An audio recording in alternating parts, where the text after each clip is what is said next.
The America's Democrats podcast, a project of 21st Century Democrats, is made possible by contributions from our listeners. Want to do more? Go to americasdemocrats.org and click Donate. And thank you for allowing us to be your voice. And if you enjoy the show, please share it with your friends on Facebook and Twitter, and leave us a review on your favorite podcast app. This is the America's Democrats podcast, the weekly podcast for stand-up Democrats. Had enough of Fox News, the House Freedom Caucus, and Donald Trump? If you want the facts that you won't get from them or from the fake news sites of the alt-right, then stay tuned. Our sponsor, 21st Century Democrats, works hard to get everyday Democrats involved in returning our party to its roots and to success at the ballot box. Sit back and listen, then stand up and fight. And follow 21st Century Democrats on Facebook for all the latest progressive news. We're glad you can join us.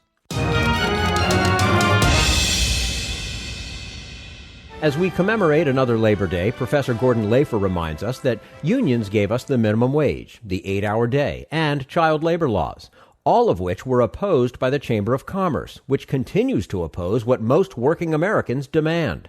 And we say hello to Gordon Lafer, political economist and an associate professor at the University of Oregon's Labor Education and Research Center.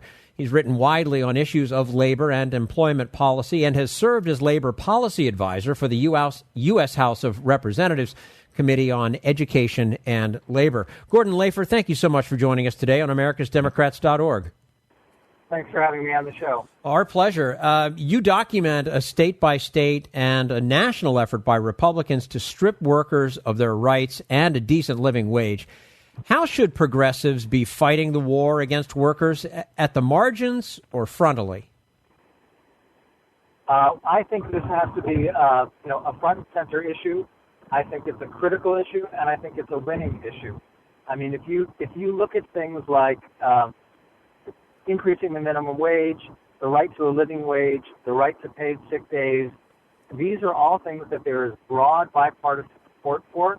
And I think if there are candidates who run on these issues and articulate it very clearly, not only are they winning issues, but they're hard issues for an opponent to explain why they're opposed to. You have Republican candidates who are getting money from whether it's the Chamber of Commerce or the Koch brothers or Americans for Prosperity, who are really locked into opposing an increase in the minimum wage, opposing a living wage, opposing a right to paid sick days. And I think the more someone runs at them on those issues, the more they're pushed on those issues, the more they dig themselves into a hole, because there really is no answer to that question that doesn't embarrass them and alienate voters. Is the war on workers less ideologically driven and simply more for the economic benefit of, say, the Koch brothers and Chamber of Commerce members? It's a big country and there's a lot of actors, so there are definitely, when you look at what is the money behind these things, it's big business money. So a lot of it, of course, is economically driven. People want to pay less and want their employees to have less negotiating power. But it's also ideological. But in either case, I think that there are, what we have is, in a way, like a legislative agenda of the 1%, and a lot of things being pursued that are happening in state legislators that will harm the vast majority of people in the country, and that candidates are not running on. For instance, you don't have a lot of people running saying, I demand that we lower the minimum wage, but they're voting for it. And therefore, I think it's up to progressive candidates to call them out and to make that an issue in the election. Are you optimistic at all about either a national or a 50-state raise in the minimum wage? No. Yeah. I mean, I think I knew the answer to that question before I asked it. So, on the one hand, I would say no. I'm not optimistic about that. On the other hand, the number of states and localities that have raised minimum wage in the last few years, I think, is something that was unimaginable even 10 years ago. And for instance, the idea that the minimum wage should be indexed to inflation, should go up when the rate of inflation goes up, has become pretty normal in a way that 10 years ago was, it was like this great, big reach to make. So I think on minimum wage in particular, there's been a lot of progress made. And you can see, to some extent, how much progress has been made, especially in local votes, and that what the agenda, part of the bill is now being pushed by the Chamber of Commerce and ALEC and their Republican allies and state legislators, is state-level bills that make it illegal for any city or county within the state to raise their minimum wage. Because there are about 120 cities or counties that have a minimum wage higher than their states.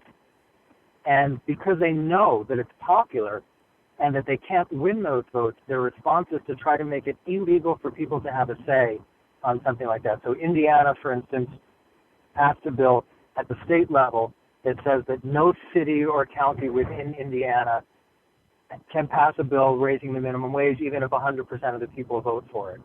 I think that's both a danger, those kind of preemption bills, but is also a sign of fear on the corporate lobby side and a sign of recognition of how popular these things are. So maybe I'll revise my first totally pessimistic response, say no, I don't think there's going to be a 50-state strategy, but I do think it's kind of on a roll in a way that is more promising than anyone foresaw not long ago. Yeah, certainly more pressure now on acting on that than there has been in quite some time. We're speaking with Gordon Lafer, political economist and associate professor at the University of Oregon's Labor Education and Research Center. How should we respond to the Republican argument that raising the minimum wage would lead to more high school dropouts and that young people should work for less and that they should be fired more easily so that they learn how to obey orders? God, there were 3 or 4 things that I think are wrong in that question. First of all, the idea that raising the minimum wage leads to unemployment, whether among teenagers or anybody else, is very easy to answer and has been answered many times over by researchers. And the way you answer it is you go to the border between 2 states that have different minimum wages, and you look at, go into 2 McDonald's at morning rush hour, and you see how many people are working per customers. You don't need to be a professor or a researcher, anybody can do this. And I invite any of your listeners to do it. Take a little clicker with you, count the number of customers, count the number of staff people, and see if there's a difference. When this kind of research has been done, and it's been done on a mass statistical basis by university researchers, it always finds the same thing, which is that there's either insignificant or zero impact on employment of raising the minimum wage. So I think that there's no evidence for that. And the other thing I would add is that if you go back in history, the same people who are now saying don't raise the minimum wage because it's going to hurt the little people, it's going to hurt teenagers, it's going to hurt unskilled workers, have been saying for 100 years not to do anything that would improve working conditions. The Chamber of Commerce was against the creation of a minimum wage at all. They were against the 8-hour day. They were against the outlawing of child labor. And if we had believed what they said in the early part of the 20th century, we would still have 12-year-olds working 14 hours a day. So I think there's a lot of historical record and there's a lot of economic record to know that those claims aren't true. Mm-hmm. Does organized labor share some of the blame for not fighting hard enough, or is it just a hopeless battle in which unions should just try to preserve what little they can? It's a very hard time for organized labor because unions are so under attack in many ways. Both wages and benefits are under attack. The ability of unions to survive organizationally is under attack. And when you're under attack, you have to devote a significant amount of resources to just for keeping yourself alive to fight another day. At the same time, I think it's important, and I think a lot of unions have done this, which is putting resources towards legislative fights that are not about their own members. I mean, for instance, unions have been the single most important institutional actors behind things like minimum wage and paid sick leave, even though that has nothing to do with union members because wages and sick leave benefits are written into union contracts, so they don't depend on state law for that. So it's a balance. I think that a lot of unions recognize that there's about 7% of the private sector and I think 20% or so of the public sector employees now have unions. That's just not enough to go up against the massive power and money of the corporate lobbies unless there are battles that speak to the needs of more people and that involve more people. So it's a hard situation, but I think that I think the kind of thing that's embedded in your question, which I might say is, don't unions have to do things that are not just for their members, I think is true. Mm-hmm. Now, we're going to have to ask you to, as since you are a professor, to give some grades here. How do you rate the Obama administration's performance on behalf of American workers? I hate to say this. You're a show about Democrats, and I worked as a Democratic staffer in the House of Representatives, but, I might say a C. Now, maybe you'll say I'm a hard grader, but I think there have been a lot of initiatives that are important for workers that are where the Obama administration has either not taken the right position or taken a position in a lip service kind of way. And frankly, I think that's because there's a lot of, when you look at where does the re-election money for Democratic candidates come from, very often that's from Wall Street or big corporations as well. And so for a lot of Democrats, it's easier to be progressive on the environment or on civil liberties than it is on economic rights.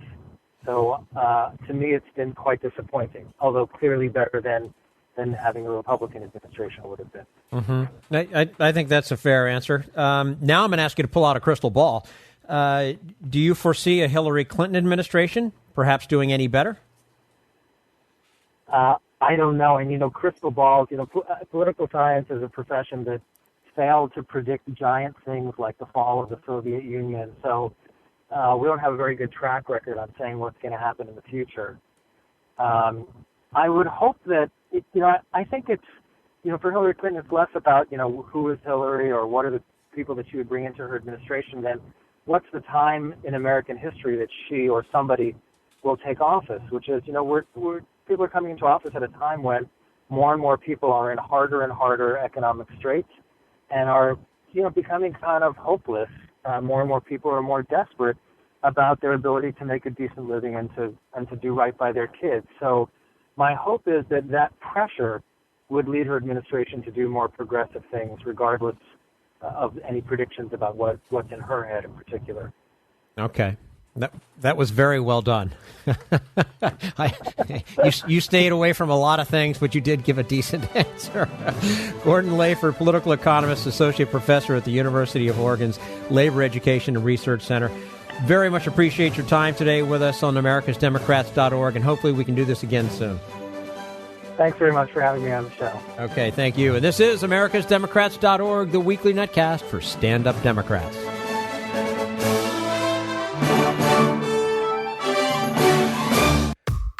We want you to sit back and listen to this americasdemocrats.org podcast, a project of 21st Century Democrats. But we need you to stand up and fight.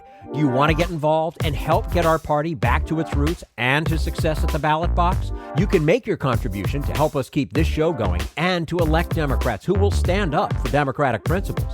Go to americasdemocrats.org and click on Donate at the top of the page. For more than a year, America's corporate chieftains have been moaning about the Great Resignation, the recent phenomena of workers just up and quitting their jobs. And now comes quiet quitting, workers who don't leave their jobs but only do what they're hired to do, quietly rejecting the endless extra unpaid tasks and weekend assignments that bosses try to pile on. What's at work in the heads of all these workers? Simple, barked one boss way back in 1894. Nobody wants to work. And here's an anti-New Deal baron in 1940 snorting that trouble is everybody is on relief or a pension. Nobody wants to work. Then in 52 came the same refrain. Everybody is, quote, too damn lazy and nobody wants to work anymore.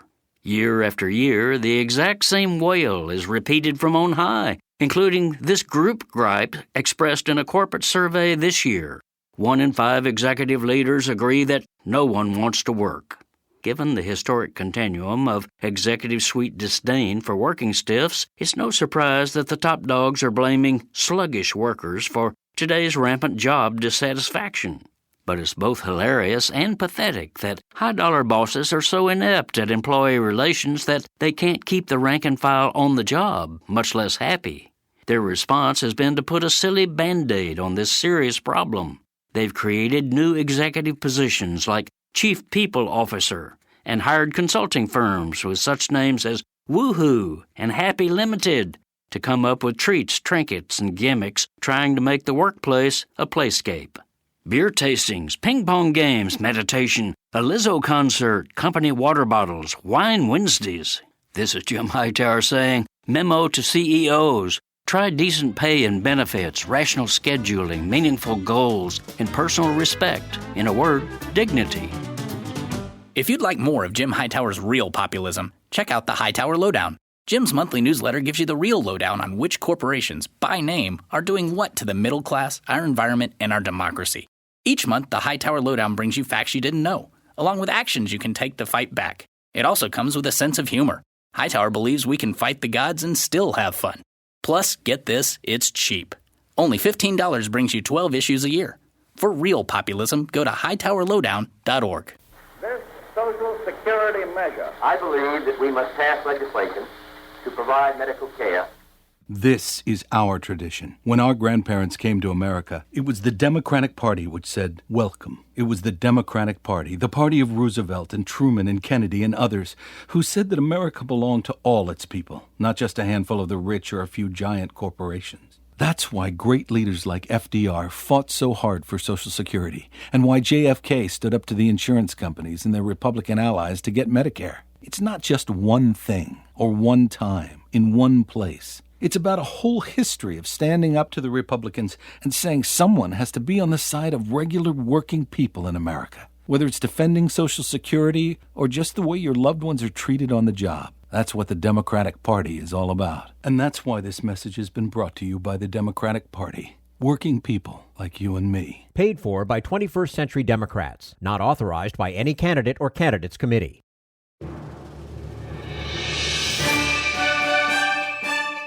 The Fight for 15, organized labor's move to raise the minimum wage, is having success state by state, reports Service Employees Union leader David Rolf. And we say hello to David Rolf, president of Service Employees International Union 775, the fastest growing union in the Northwest, representing home care and nursing home workers in Washington State and Montana. He's also the author of a new book, The Fight for 15, The Right Wage for a Working America. David Rolf, thanks very much for joining us today on americasdemocrats.org. So happy to be here. And happy to have you with us. And congratulations, since we last talked, the $15 an hour minimum wage you are fighting for is on its way to reality in California and New York. How did the labor movement accomplish this? And is this success limited to just big states run by labor-friendly Democrats? Well, I think in terms of how workers accomplished this, it was really by standing up for themselves, going on strike, and inspiring the nation with the message that they need $15 in a union, and that they were sick of waiting for either CEOs or politicians to do it for them. So these victories now in California and New York over the last couple of years, SeaTac, Seattle, San Francisco, Los Angeles, and still other cities, were really the result of workers who had the courage to go on strike, particularly workers in the fast food industry, but also home care and child care workers, even part-time and adjunct university faculty also making low wages, really having the courage to say enough is enough. And in some of the blue states, politicians and blue cities, politicians have in fact responded to that. But even in some red states, voters took matters into their own hands, and even if they didn't go all the way to 15, enacted substantial minimum wage increases in places like Alaska and Nebraska that would be hard to call blue territory. Absolutely. So these snap walkouts and boycotts of, say, fast food restaurants, they obviously seem to be working. Do you see more of this tactic sweeping the country? Well, I can tell you what happened in Seattle when our first fast food strike happened in May of 2013, is that it really captured the imagination of the city and it changed the city's politics. We were in the middle of a mayoral election cycle that quickly became a referendum on $15 wages. So I'd say the evidence so far is that when workers band together, take action, and really come together to tell their stories and make demands on bosses and politicians, there is some evidence that it's working, because so far 14 million Americans have gotten the raise off of the dominoes that began to fall a few years ago. Mm-hmm. What is it about the West Coast, Seattle, where you work, and California that makes it so ripe for the higher minimum wage? I mean, I think we can talk about a lot of factors. These are states with rich labor histories. You know, going back in my book, I write about the young 23-year-old restaurant server who formed a union and helped double wages and limit working hours back in 1900 and 1901 in the city's restaurant industry. And of course, we had the general strike of 1919, an incredible labor history up and down the West Coast. But there's some other factors. These are states that are progressive, where there's strong progressive infrastructure of not just unions, but community organizations, faith organizations, other women's organizations, civil rights organizations that have a tremendous history of working together. And also where we've seen union leaders willing to put the demands of non-union workers at the top of their political agenda. They're also not coincidentally ballot measure states where, like we did in CTAC and as almost happened in California, you know, voters can take matters into their own hands and raise wages if the politicians aren't willing to listen. We're speaking with David Rolf, president of Service Employees International Union 775, also the author of a new book, The Fight for 15, The Right Wage for a Working America. David, one of the arguments against a rapid rise in the minimum wage is that while it has an immediate positive effect on both workers and the economy, over time it can depress wages and jobs. How do you respond to this short-term versus long-term question? Well, that phenomenon has simply never happened in the United States. 82% of the time that the federal minimum wage has gone up, it's correlated with an increase in overall employment. 18% of the time, it's correlated with no meaningful change in employment, and it's correlated with a loss of employment exactly 0% of the time. This is the lie that trickle-down economists want us to believe, and business lobbyists and right-wing think tanks, that somehow there are these unintended consequences when raising the minimum wage. They predicted there'll be lost jobs or business closures, or that businesses will respond by layoffs. There's just not evidence that that's actually ever occurred. Right now, we have more per capita restaurants in San Francisco and Seattle than any other cities in the country, and those are the two highest wage cities we have. You know, then why is it? How is it that they're allowed to paint a picture that is obviously false, given history, and yet we still have this struggle that we really shouldn't be having, given what you just said? You know, I think that there are powerful and very self-interested groups and lobbies in this country who have a vested interest in keeping wages low, so they can keep so they can pay more to their CEO and their shareholders, and because they have an ideological and philosophical opposition for any role of government in regulating the economy. Mm-hmm. But, you know, in 1937, when Congress was considering the very first federal minimum wage, the head of I believe it was the American Publishers Association, a trade group, predicted that the republic would fall. Literally predicted that the republic would fall if we passed a federal minimum wage law. He said we'd fall like ancient Rome, which in his convoluted version of history somehow fell because of government interference in the private marketplace. I seem to remember something about the overextension of empire myself from my history classes. But and time again, you see these guys get up there and they say things that I don't know if they believe them or not, but they're just not true. And we can, in my book, we show they're not true. We spent a couple of chapters really looking at what happens when minimum wages increase. And, you know, I can say for sure, living in Seattle, where for large businesses, we're now at $13 an hour, on our way to $15 next January, that this is a boom town. There's a waiting list to rent a construction crane. We've got restaurants opening up all over the city. And we have the fastest growing economy of any state in the country. What is it about the number 15? Why is it the right wage? And is there room for perhaps a different minimum based on, you know, say regional circumstances or changes in the economy? Well, you know, 15 was not cooked up in a laboratory somewhere. Now, we can certainly talk about the fact that if you had escalated minimum wages according to productivity since their peak in 1968, they'd be close to $22 an hour. And you can talk about the fact that if you'd escalated them according to inflation, they'd be around $11 an hour. And 15 is sort of a midpoint right there. But the reality is this was a number that was inspiring to workers, that was not some sort of incremental, low, slow approach that they'd been used to hearing from members of Congress and state legislatures. this was a number that was big enough to inspire them and change their lives. Sort of like, why do we have an 8-hour day and not an 8.15-hour day or a 7.79-hour day? Because 8-hour days became a rallying cry for the labor movement of the late 19th and early 20th century. So there's a little bit of science behind 15, but a lot of it is inspiration and soul. Why is it that wages are not on track with increases in productivity? Because we rewired the economy so that it only produced wealth from the very top. This was not something that happened naturally. It was the result of the numerous policy decisions that our country made in the 70s, 80s, 90s, and 2000s that slowly began to pull the support out for the American middle class and the American dream and turn our economy into an upwards distribution mechanism for wealth. And we can talk about deregulation, we can talk about privatization, we can talk about trade policy, monetary policy, we can talk about the failure of comprehensive immigration reform, which would give more job mobility and bargaining rights to 11 million low-wage workers. We can talk about criminal justice and the creation of a near-permanent unemployable underclass, largely of black men, who are formerly incarcerated as the victim of America's drug laws and our failure to reform our criminal justice system. We could talk about the elimination of pensions, the weakening of unions, the importation of third world wages.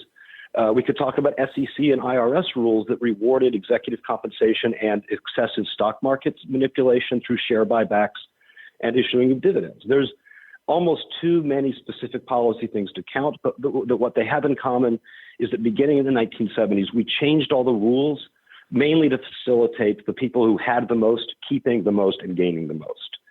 We used to have different rules that promoted strong unions, rules that promoted, a growing middle class. What we did is took 200 years of struggle and progress and we threw it into reverse, starting somewhere in the 1970s. And what I talk about in the book is that, this is not inevitable. Low wages and a shrinking middle class are a choice, and we can make a different one. Mm-hmm. Now, I will say, though, and you talked about you could have a wage at 22, you could have a wage at 11, depending upon what and that 15 is kind of that smack dab in the middle sort of number. But, even at $15 an hour, is it really at all possible for a worker at that wage with a family to support them and move into the middle class? On a single income, no. But what it is a dramatic improvement over the current federal minimum wage of $7.25 or the restaurant worker federal wage of $2.13 an hour. And it's a number that workers, let's keep in mind a few years ago, a lot of people thought 15 sounded crazy. I remember being in discussions with important politicians and important leaders in D.C. where in the year 2012, they said, well, we don't want to move it to 9. It might hurt the economy and the recovery, which is, of course, completely wrong. In fact, increased wages help the recovery and help the economy by giving workers more money to spend. But you're right. 15 is not enough to restore what we had where a single parent, a single income earner could support a family of 3 or 4 people. But it's enough to give people a fighting chance and to at least be able to not live in life-threatening poverty. It makes me think to the days when I was working, hourly wage and whatever job, high school years and that kind of thing. And all of a sudden you get a 25-cent an hour bump. That was big. And all of a sudden it was, hey, maybe I can go out and buy lunch today as opposed to just bringing it from home and that kind of thing. And I can't imagine the effect that would have on the economy if everybody came around and started bringing these wages up to 15. Yeah, and today, that vision of a minimum wage worker who's likely to be a high school student just isn't true anymore. It used to be. Right. But now about 88% of minimum wage earners are adults. About a quarter of them are mothers, and 25% of them are over age 40. So this idea that, this is just going to benefit teenagers is no longer the case. And, the thing about 25-cent increases that if you're a teenager, that probably does feel pretty nice. But for a working adult with a family, with responsibilities, with bills to pay, $7.25 going to $7.50 or $7.75 just won't cut it. And that's why, I think the reason workers responded and the communities and the public responded so strongly to the demand for 15 is because it was a both a bold moral demand, but also a completely justifiable demand based on the economics of our lives. Okay, and hopefully this keeps going. David Rolf, president of Service Employees International Union 775, author of the new book, The Fight for 15, The Right Wage for a Working America. David, thank you so much for joining us today on americasdemocrats.org. We look forward to having you back again soon. Thanks so much. You're quite welcome. And this is americasdemocrats.org, the weekly netcast for stand-up Democrats.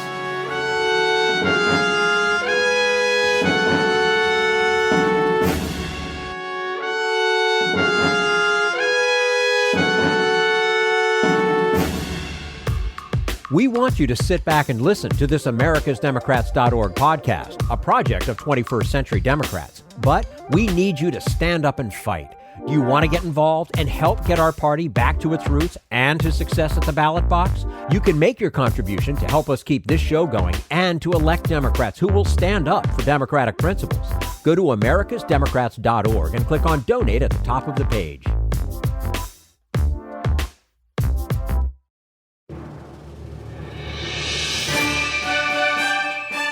On this document seizure down at Mar-a-Lago, it looks like now it's up to 20 boxes that Donald Trump took with him from the White House to Mar-a-Lago, including some 700 pages of classified documents, some of them in the very top secret category. How do you is this a big deal? I think it's a huge deal. First of all, those documents don't belong to him. The Presidential Records Act was specific about they belong to the people of this country. So, and I've read a lot of SCI top secret information in my role on the Intelligence Committee. There's nothing there that is of interest to take home with you. First of all, you can't take it home with you. Yeah. So the only reason he has it, I believe, is for ulterior purposes. The man is pretty transparent. He's all about making money. He's all about himself. He's all about using delay tactics when he gets caught with his hand in the cookie jar. And that's what we're seeing play out here. What's so frightening about this is that anything that's labeled SCI, that is the most specific and serious information that if it got into the hands of our adversaries would impact our national security. Mm-hmm. So what is he doing with that information except to broker it? Otherwise, why would he take it, right? Right. I mean, and now it appears, now they've got this video of people going in and out of the storage. Who was going in and out of the storage room? And then you couple that with the fact that during his presidency, who was he cozying up to? He was cozying up to China, Russia, and Saudi Arabia. Mm-hmm. What did Kushner do towards the end of his term? He was flying to Saudi Arabia. What did he do right after Donald Trump was out of office? A $3 billion fund with Saudi Arabia. Why has the president never said anything about the Khashoggi murder by the crown prince? I mean, you add all this up and you know that there's nothing good coming out of this.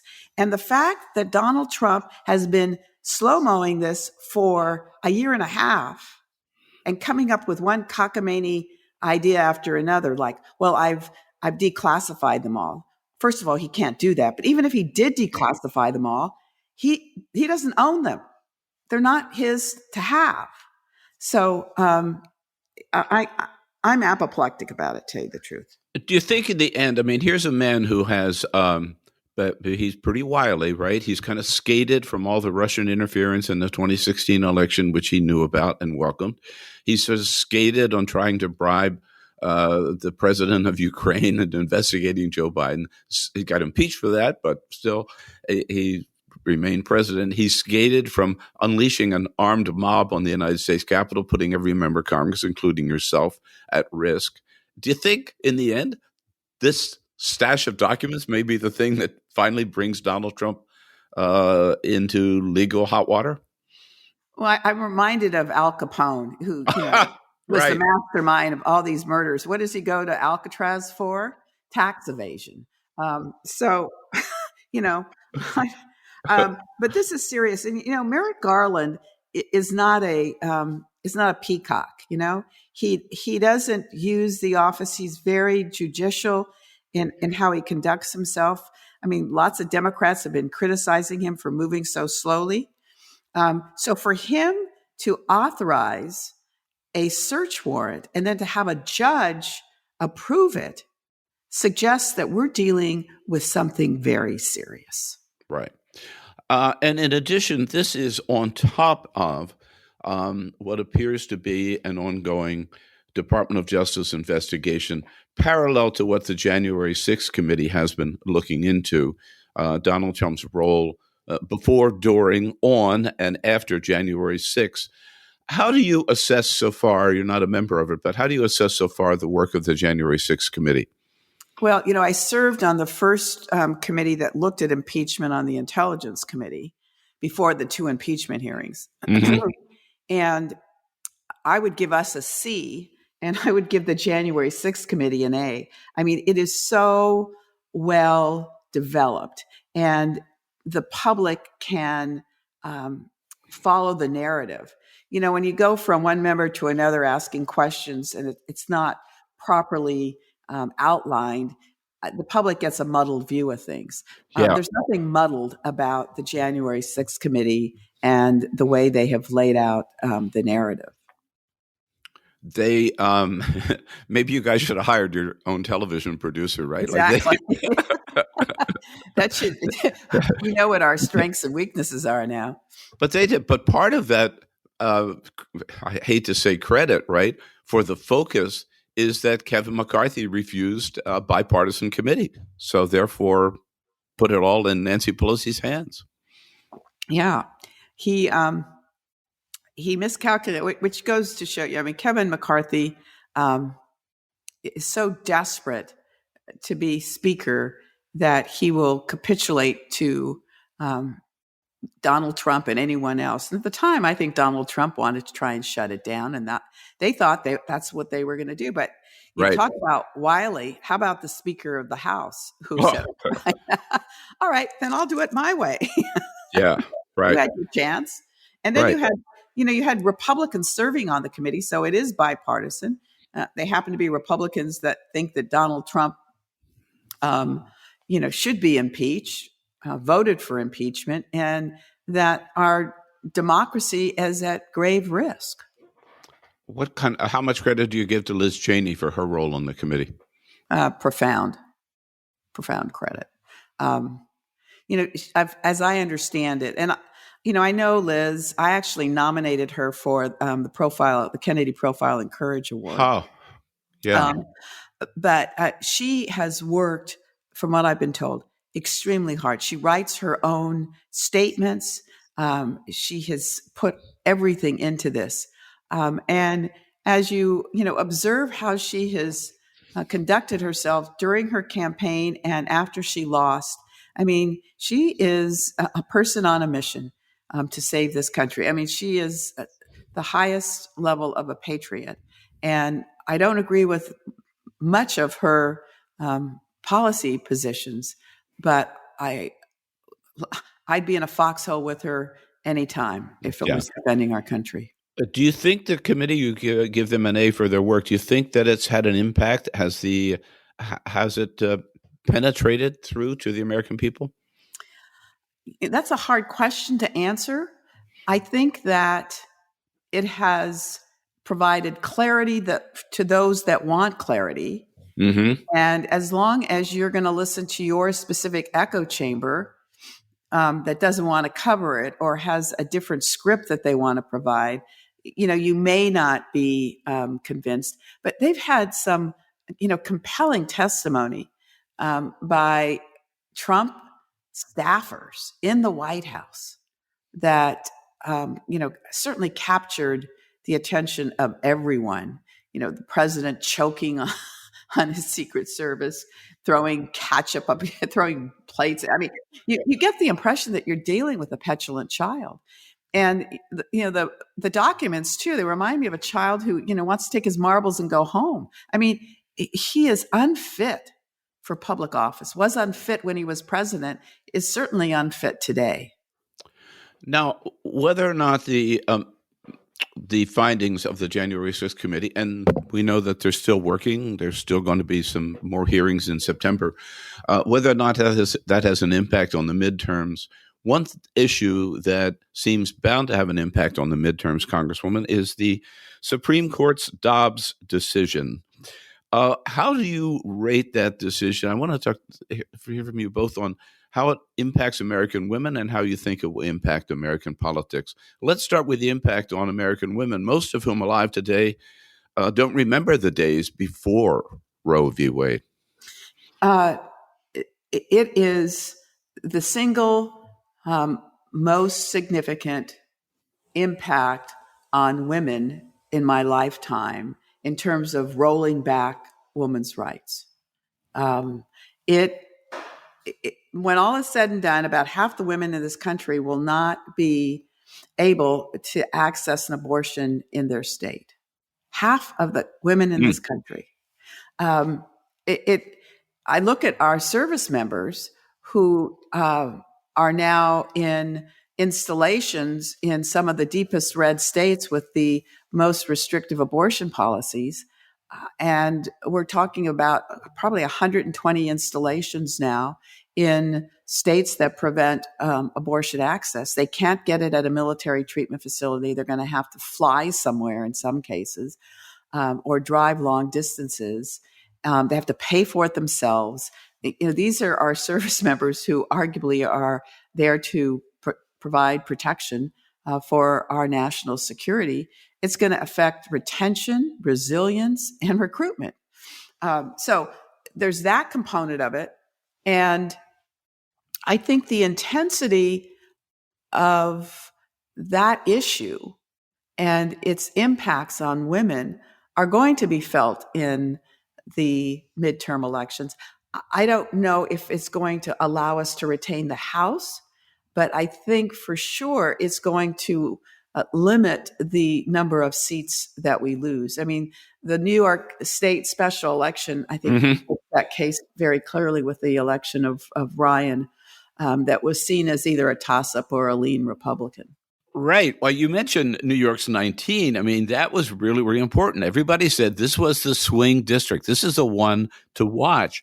Everybody thought the Republican actually was going to win, but Pat Ryan, the Democrat, pulled off a big upset. And one of the reasons he won is because he said when he goes to Washington, he's going to do everything he can to thwart that Supreme Court Dobbs decision. And again, he won, which I think we can all take as a good sign, right? I would agree. One of the most destructive elements of the Dobbs case is the fact that the Supreme Court now has lost its credibility in many cases. It is seen as a political institution, and that does not bode well for our country. And again, it is a mad scientist kind of activity going on among the conservatives that created the Federalist Society. And then you had Donald Trump that just said, how high do you want me to jump in terms of the appointments he made? If you liked what you heard, please get involved in our efforts to keep this show going and to elect Democrats who are bringing the party back to its roots. Go to americasdemocrats.org and click on Donate at the top of the page. And be sure to find 21st Century Democrats on Facebook and Twitter, and leave us a review on your favorite podcast app. We want you to sit back and listen, but we need you to stand up and fight. Join us. Support the americasdemocrats.org podcast, a project of 21st Century Democrats, and help elect Democrats who will stand up for democratic principles with your contribution today. Go to americasdemocrats.org and click on Donate at the top of the page.